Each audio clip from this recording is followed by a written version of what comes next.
Looks like we're still, I'm going to record this just so if there's anyone who missed it, they can watch it later. We'll put it on the website. This one should be good to go for that. Tina, I'm going to watch it live and watch it later as well. That's amazing, Mark. Thank you. Mark, you are so full of it.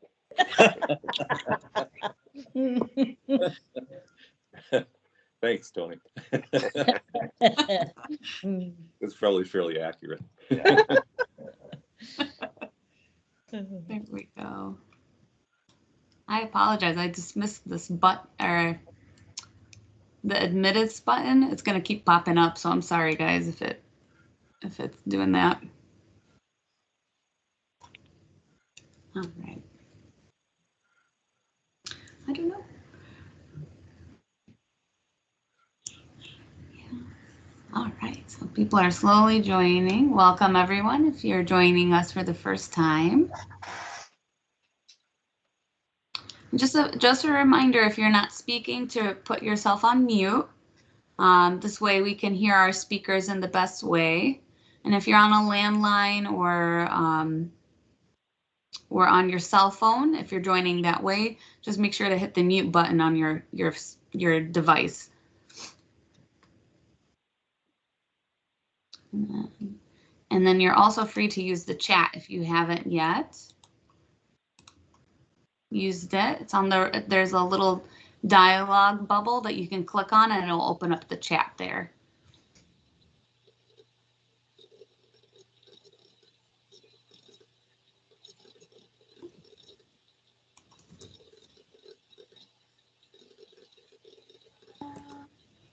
Give it a couple minute or two.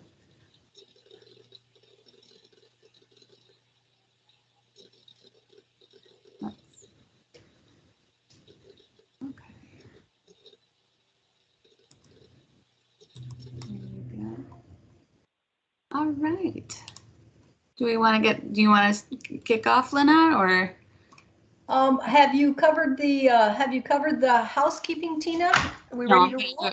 I'm gonna do it right now. I just want to make sure we're good to start. I think we can get started. We've got an action-packed agenda. Absolutely. All right. Well, I want to say thank you and welcome to everyone. Thanks for RSVPing to come today for our special town hall with Tony Earley. We want to firstly thank you, Tony, for agreeing to do this and to say hi to us and all the lovely alumni that are on the call. We have a special program that's centered around United Way and its importance in our community and for our company.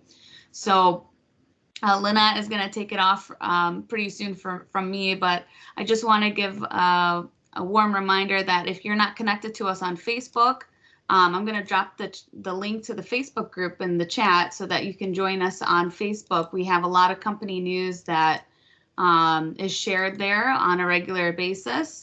Just this morning, I in fact shared something very special and near to our family's heart here at DTE. So if you want to check it out, you just have to request to join and then we'll pass you through.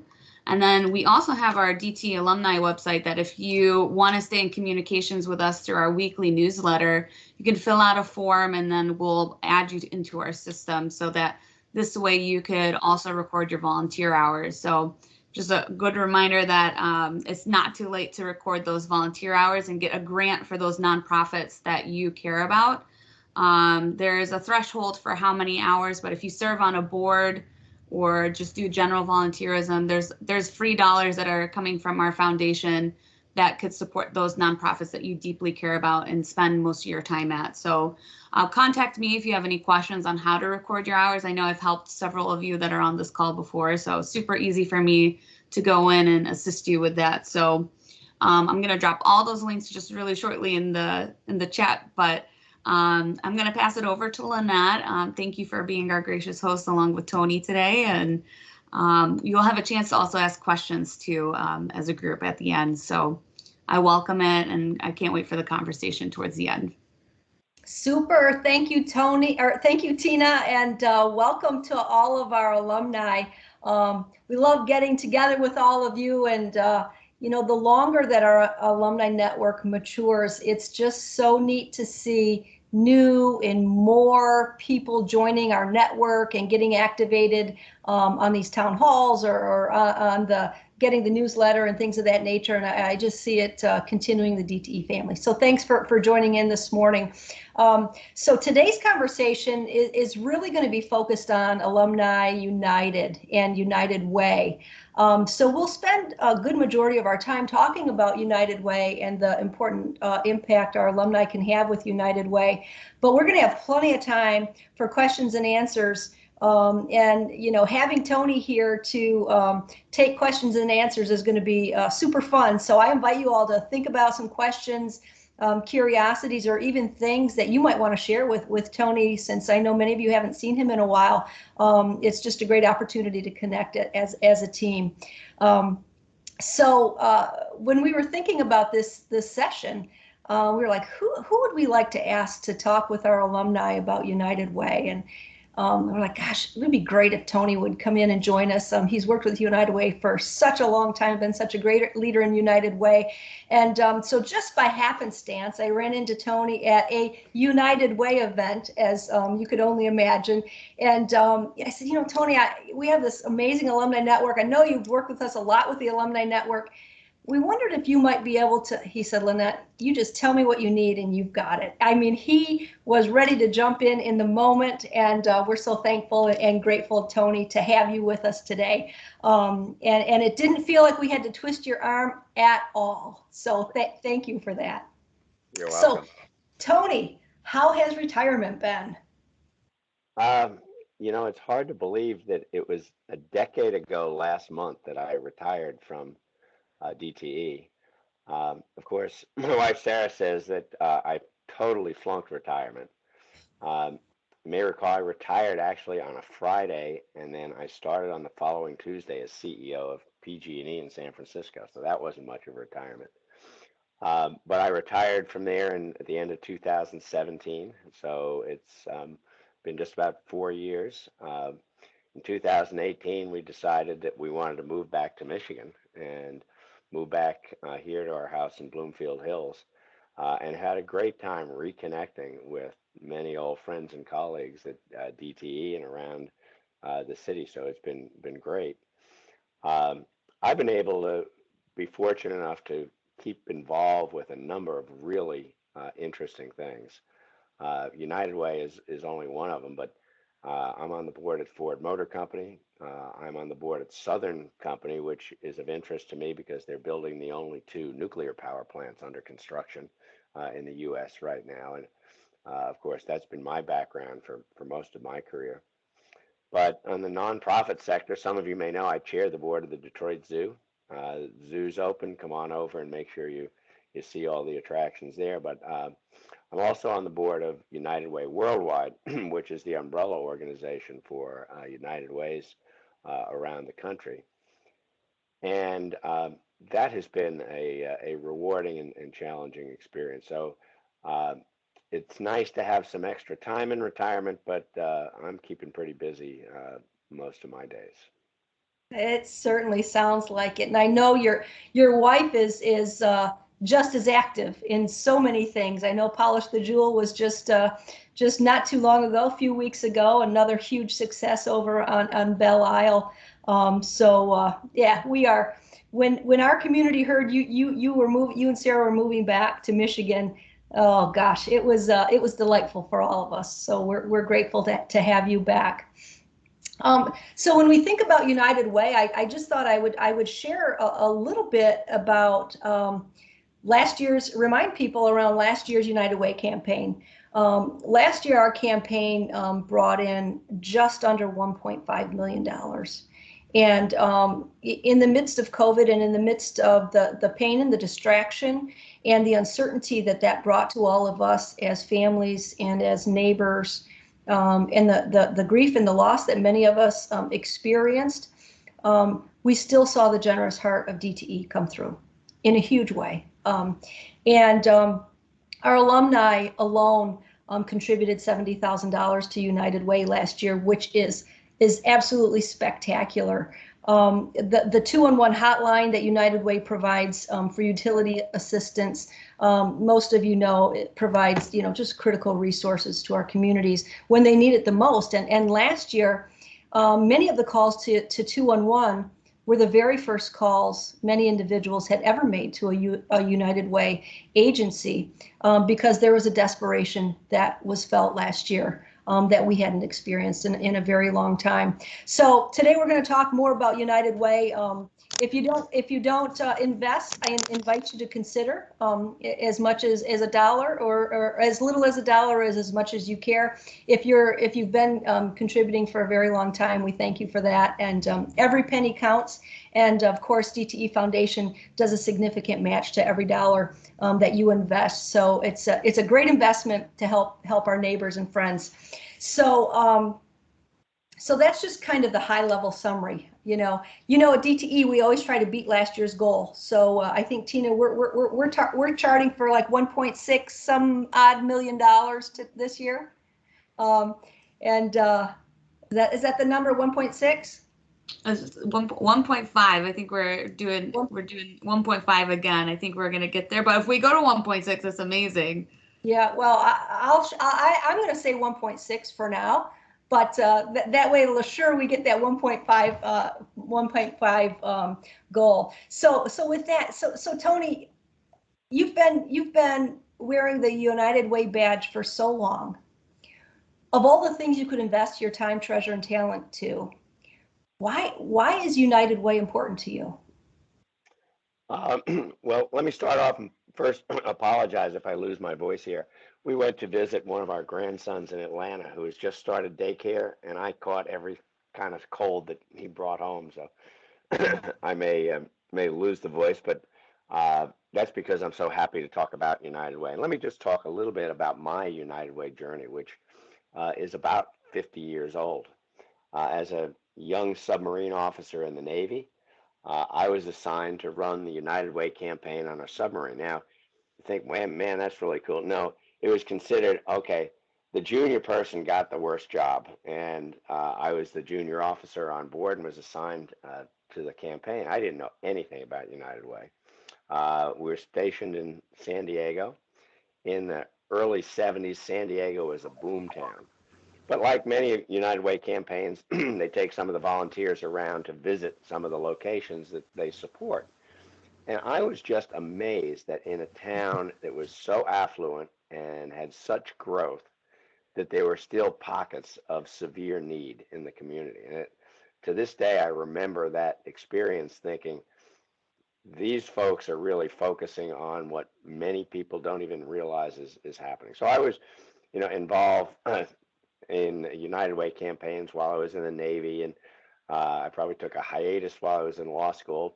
But actually, the same thing happened to me when I started practicing law. I was a fairly junior lawyer. They knew that I had been involved in United Way and got involved to run the campaign for our law firm.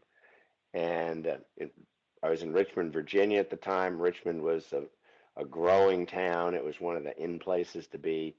And I saw the same thing. I saw that there were pockets of need that United Way was addressing. Well, to fast forward through my career, I've been chairman of the board of United Way of Long Island. I was on the board and chaired the board in United Way of Southeastern Michigan. And I'm proud to say that Mark is one of my successors in that. It's great that DT continues to be a leader in United Way. And then when I went to California, I was on the executive committee of the United Way of the Bay Area. So I've had involvement from entry level all the way to the top echelon. In 2018, I was asked to join the board of United Way Worldwide, which is the umbrella organization for all United Ways. And I will say, Lynette, with your comment about raising $1.5 million last year, that is amazing. There are about 1,000 United Ways across the country. That 1.5 million would put DTE probably in the top half of United Ways just by itself. And of course, Detroit is one of the top 10 United Way cities in the U.S. So kudos to you and your team to being such a major player. But I will tell you that in the last couple of years, there have been questions about, is United Way relevant anymore? The original model of United Way of allowing rank and file members of companies to pool their money through the payroll deduction plan. So you give $1 a month or $2 a month or $10 a month, whatever it was, to pool your money to do good for the community was a revolutionary concept. And it really involved millions and millions of people in helping their community that they never would have known how to do before. And that model has been very successful for a long, long time. But both the workplace and our workers have changed. In the workplace, when I first joined a company that ran the United Way campaign, Long Island Lighting Company in New York, I mean, we had bands, we had meetings, we had loaned executives that, were assigned full time for months on end to work on the campaign. Well, companies just can't afford to do that anymore. And on the flip side, employees are very different. Employees used to come to the table. They knew they kind of wanted to help out, but they didn't know where their money ought to go. And United Way was a good way to take their dollars and kind of spread it over well-meaning organizations. We were kind of the good housekeeping seal of approval. If you were a United Way agency, it meant that you spent your money wisely and were effective. Well, today's employees want a lot more involvement. They have very specific causes that they're interested in. They want to be personally involved in those causes before they commit any amount of money to those causes. And it needs to be much more personalized to be able to touch them. The rise of giving through the internet. I mean, it's huge. Every not-for-profit has tried to figure out what's the right strategy. And United Way is doing the same thing. So while the employee campaign model that Lynette mentioned continues to be the mainstay, United Way is in a transition to also reaching out to people in their community in other ways in order to support the community. And while there was some question about the relevance of United Way over the last couple of years, the pandemic has made it absolutely clear that United Way is incredibly relevant for the 21st century. During the pandemic, United Way raised over $1 billion, that's with a B, $1 billion, not only in the United States, but worldwide. And there are several hundred affiliates of United Way around the world. But I will tell you that the U.S. and Canada dominate. U.S. and Canada probably represent 80% of the donations to United Way. The other 20% comes from around the world. But during the pandemic, we had a number of people approach United Way and say, and these are people with lots of money, people who want to give $10 million, $20 million, said, we want to give money, we want to help the community, but we don't know where to start. And time and again, they went to United Way. Organizations like Black Educational TV, they made a commitment. They wanted to do telethons to support 10 or 12 cities that had large African American populations. But again, they didn't know what to do. And so United Way, and United Way in Detroit was a beneficiary of this. I think we got about 10 to 12 million from that telethon. They came to us at United Way and said, help us figure out how to run the campaign and how to distribute the money. And we saw that time and again. Some of you may have heard of Mackenzie Scott, Jeff Bezos' ex-wife. She has given almost $800 million to United Ways around the country. As the pandemic started, she wanted to help communities. And she talked to United Way Worldwide, which is the umbrella organization, but really then worked with her to channel that money to United Ways around the country who were doing really good work. I think here in Detroit, we had, Mark, correct me if I'm wrong, I think it's $25 million.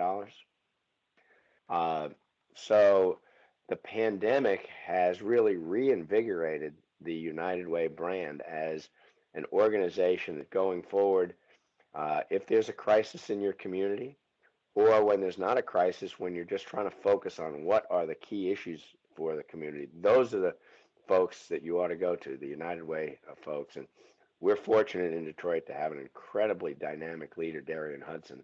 I think we can make a difference in the community and are making a difference in the community. Yeah, thank you for that. Tony, as you were taking us on your journey, it was reminding me of when I was a newbie down at Fermi, 40 years ago. I was the one that they gave the sheets of sign-up forms to and was running around the plant trying to get people to sign up for United Way. And it was a very manual process, and there wasn't a great connection to where's that dollar going. And there's such a difference. And I know we've got a lot of amazing volunteers on the call today, like Lori and Dale Loveland and Bert, and so many people that volunteer and give to United Way. And one of the huge transitions that we as a company have seen in the relationship is we not only partner our dollars, but we partner in volunteerism with the organizations that United Way supports. And it's just such a beautiful, deeper connection to the work of United Way. And as you were talking about some of your work in Richmond, I recall a few years ago, I was in Traverse City visiting an addiction and homeless shelter that the foundation supports, and in Traverse City. And I said, I didn't realize there was a homeless situation in Traverse City. I said, this is, one of the most affluent communities in our state. And they said, Lynette, can you give us an extra half hour of your time? I said, sure. And they drove me out and showed me in the woods where nobody would ever know. There was a complete and total tent city set up in Traverse City for the homeless population. And I think the beauty of United Way is the things that are unseen, they see. The things that are often not talked about, they talk about and they deliver.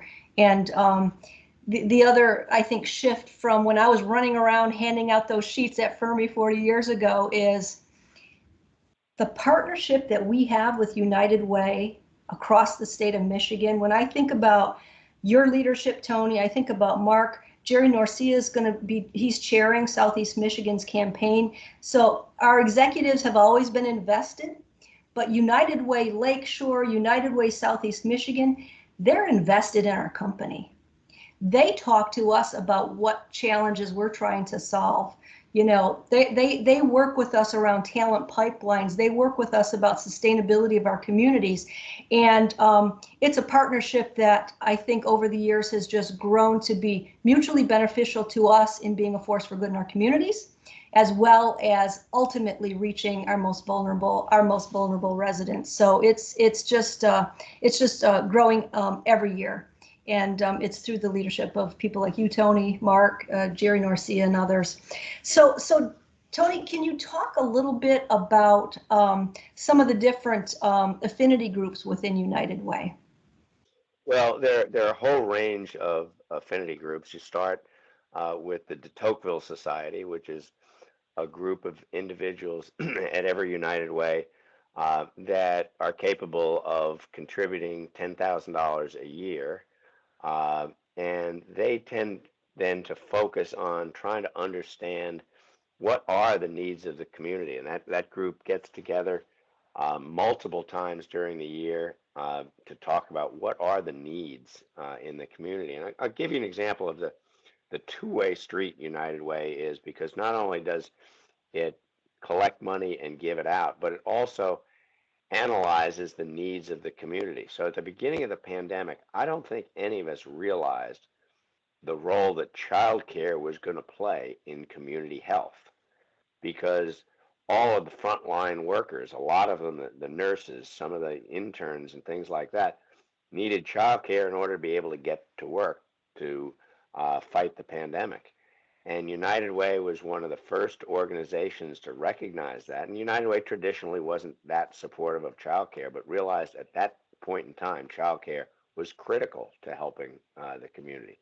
And the folks who are involved in the de Tocqueville Society, a lot of leaders in the community are able to sit down and dialogue with United Way, listen to what's needed, and then take action. The great example there, the other example was, all right, so kids are going to learn remotely. But many kids in low-income neighborhoods in Detroit, the only kind of remote learning they could get was on their mother's iPhone in a car near a hotspot at a local restaurant or something like that. And under the leadership of Jerry Anderson, United Way raised tens of millions. In fact, I think it was over 100 million, wasn't it, Mark? To buy tablets for kids to be able to use, and also to pay for internet access. And so that group does some really interesting stuff, and I'm proud of the role that Jerry played in doing that. But there's a group, Women United, which gets together to focus on women's issue and particularly early childhood education. So there are a whole range of groups that United Way has. United Way has an alumni group for retirees like yourselves to continue to be involved in the community. And so not only is it, well, we'll take your money and we'll kind of spread it around to good organizations, but it's really focusing on what interests of very specific groups are, and then helping those people be successful in achieving those goals. Yeah, super. Thanks, Tony. And to our alumni members of, whether you're members of Women United, Alumni United, or Alexis de Tocqueville, thank you for your participation and contributions.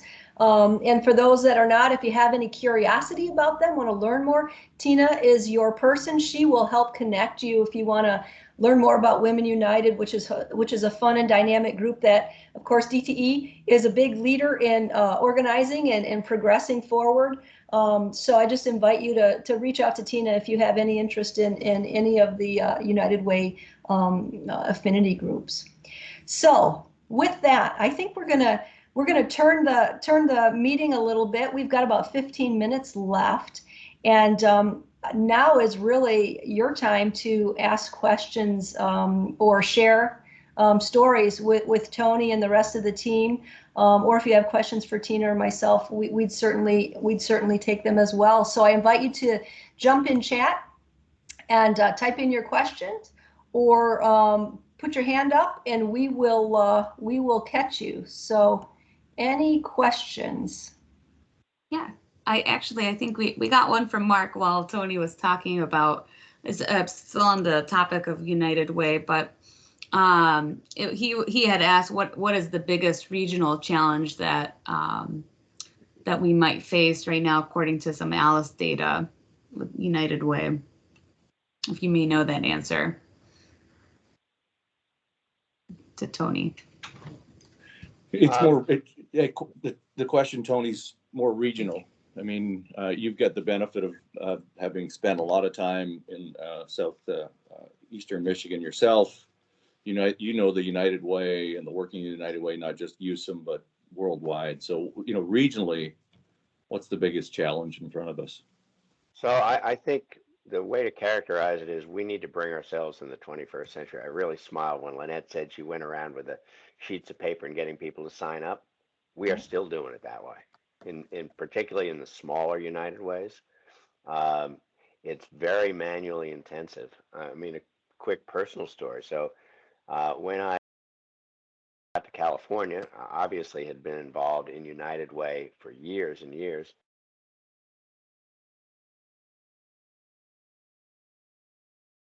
Out there, had been chair of 2 different United Ways. It was only because Mike Brennan, who was then the CEO of United Way of Southeastern Michigan, knew the woman who was the CEO in the Bay Area and said, hey, you got this guy coming out here.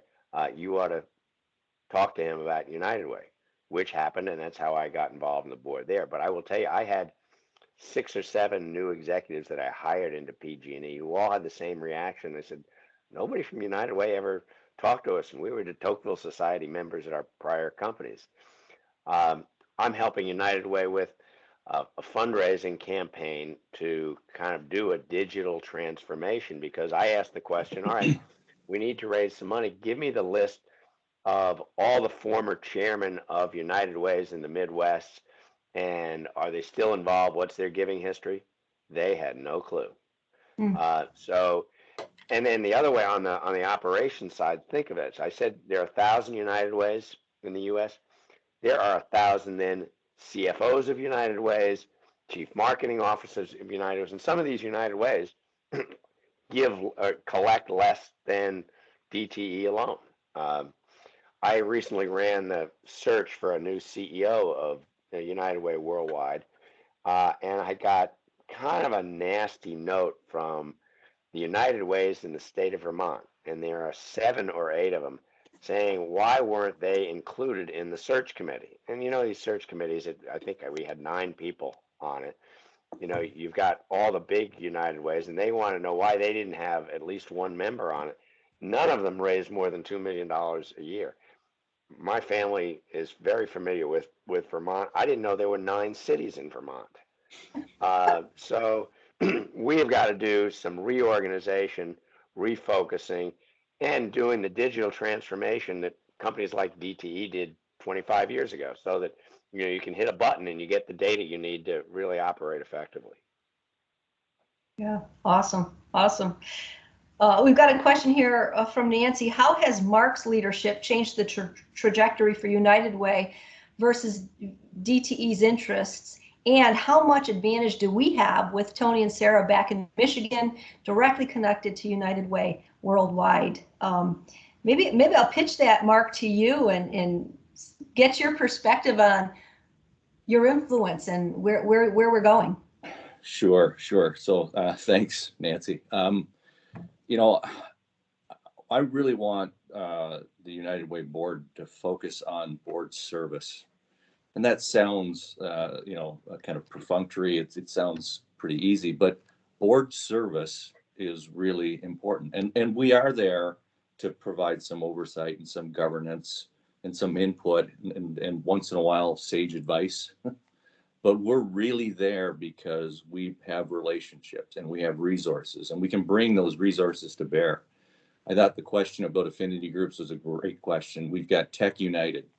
So Tech United, Anoop Popat is leading that. We've got our own Steve Ambrose involved in that. And it's doing the very thing Tony explained, making sure that we're bringing devices and technical functionality to kids through working with the superintendents. So again, board service is critical. There was a conversation already today about our revenue model. It's stale, maybe not quite antiquated, but stale. And we need to reinvigorate that. And we need to do that with some urgency. And that's where I think the board can provide its service. And we've set up an independent committee, and we're going to work this with some urgency to understand who does this well. Other United Ways, other charitable organizations. How do we really invoke social media and move that forward? So that revenue model is front of mind for us. And maybe one more example. We looked at the data to the point Tony made, and we as the United Way are we're underserving Macomb County. Macomb County more generally or more broadly is underserved by all charitable organizations. So now we have a Macomb County ad hoc committee, and we're going to create, that sense of urgency as to what are we going to do more of to bring service to Macomb County, the residents of Macomb County. So I guess the 2-word answer to your question, Nancy, would have been board service with a real focus on service. Yeah, thanks. And from my point of view, it's been a great partnership with Mark, and I'm really grateful that he and I spend time together talking about United Way issues. In fact, he and I tag teamed to get Jerry Norcia to agree to be the chair of the latest campaign, which is good for the area and good for DTE to have that kind of visibility. And it's helped in a number of ways. I mean, as I mentioned before, Darian Hudson, who is the dynamic leader of United Way Southeastern Michigan, I had her on my search committee to select the new CEO for United Way Worldwide because she had great insights into what we needed to do to revitalize the revenue models, but also to figure out organizationally what we need to do.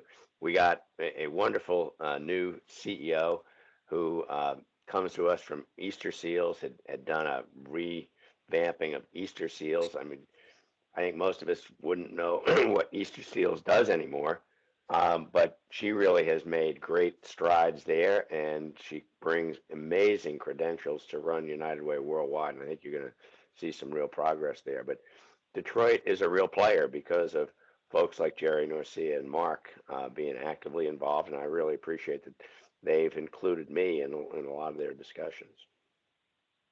Super, super. You know, I was talking with someone about United Way the other day, and a non-DTE person. They were talking about, you know, how much, you know, heads of certain nonprofit organizations make, and that they don't give to major organizations because it's, you know, frustrating at how much the senior executives make in large nonprofit organizations. And then we got into a really important conversation around, and you guys have both pointed to it, so many nonprofit organizations don't have the wherewithal to build a solid staff to be able to have development directors, marketing staff, real organizational leadership and influential leadership in the community. And in order to get really dynamic people like Dr. Hudson, you have to invest as an organization, and it pays itself tenfold plus. But the challenge is sometimes from the outside looking in, nonprofits are thought to be, well, they serve clients. They shouldn't be making what other executives in for-profit companies make, and that can be a fallacy that just takes us down a very bad path for nonprofits to be successful. Yeah, that's one of my pet peeves is people criticize them for their salaries. I mean, their salaries are not comparable to the private sector CEOs, but they certainly are very attractive salaries because we need very skilled individuals. These are complex organizations dealing with intractable subjects. I mean, coming into the pandemic and the issue of the child care, the issue of food insecurity, talk about multitasking. The leaders of the United Ways around the country were multitasking around the clock. And quite honestly, every once in a while you see where not-for-profits get people who don't have the right skills, and usually it ends up as a messy headline. That they just, either they can't perform or there are financial improprieties. So you need people who have business skills, because these are big businesses, but also have a heart and understand the needs of the community. So it's an area, I mean, those of us who are board members focus on it all the time, but you've got to balance the fact that you need skilled people in these organizations. Yeah, absolutely. Absolutely. Kind of a interesting and corollary question. Bert from Bert Urbani, she just looked up the United Way of Detroit on Charity Navigator. It says there's a high advisory on it because it's part of fake charities that were dissolved. And she's assuming that's a scam organization that's using the United Way name. Tony or Mark, have you heard anything about that Navigator high advisory on United Way? I haven't. It sounds like a fraud to me. I mean, United Way Southeastern Michigan always had very high ratings from organizations like Charity Navigator, who rates charitable organizations, but this is a new one to me, Mark. Yeah, I would take no stock whatsoever in that article.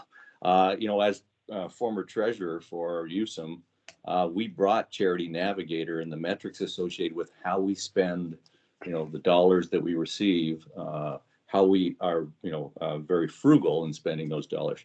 Our ranking, you know, is a 4-star ranking out of 4. From Charity Navigator. So I'm not sure where that's coming from, and I would dismiss it pretty quickly.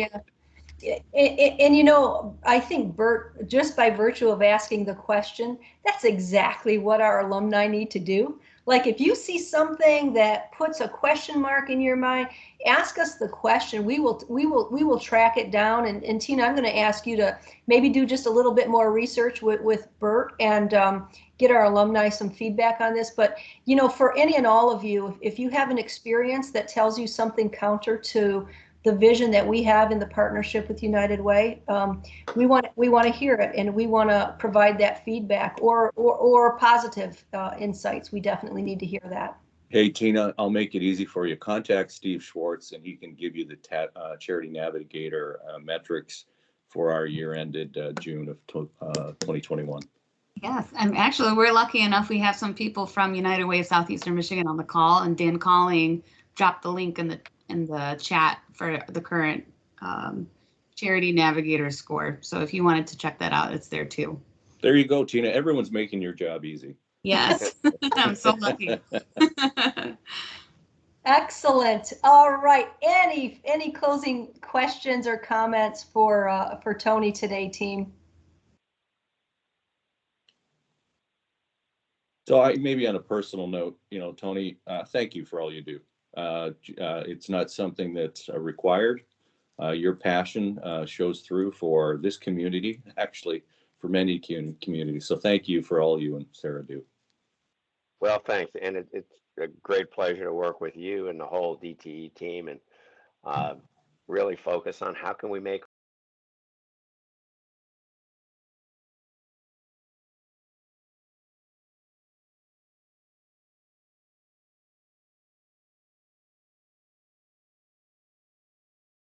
leadership in our community for showing what generosity and being all in for us as a team. When we see someone like we've been talking about United Way and working with them for decades, and you continue to show us that it's not just about talking about it, it's about really getting engaged. So we're grateful for you. So thank you for your time and energy today. Give your wife our love and our best, and we hope you get well soon. Thank you for fighting through your cold. So get well soon.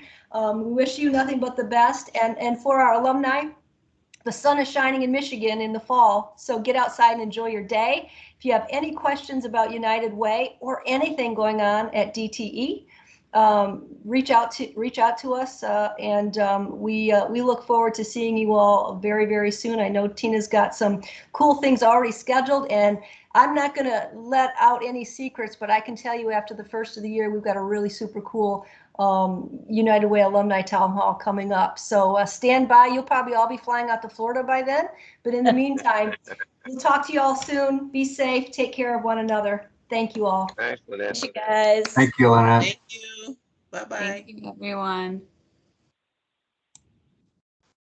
Bye. Bye, everyone.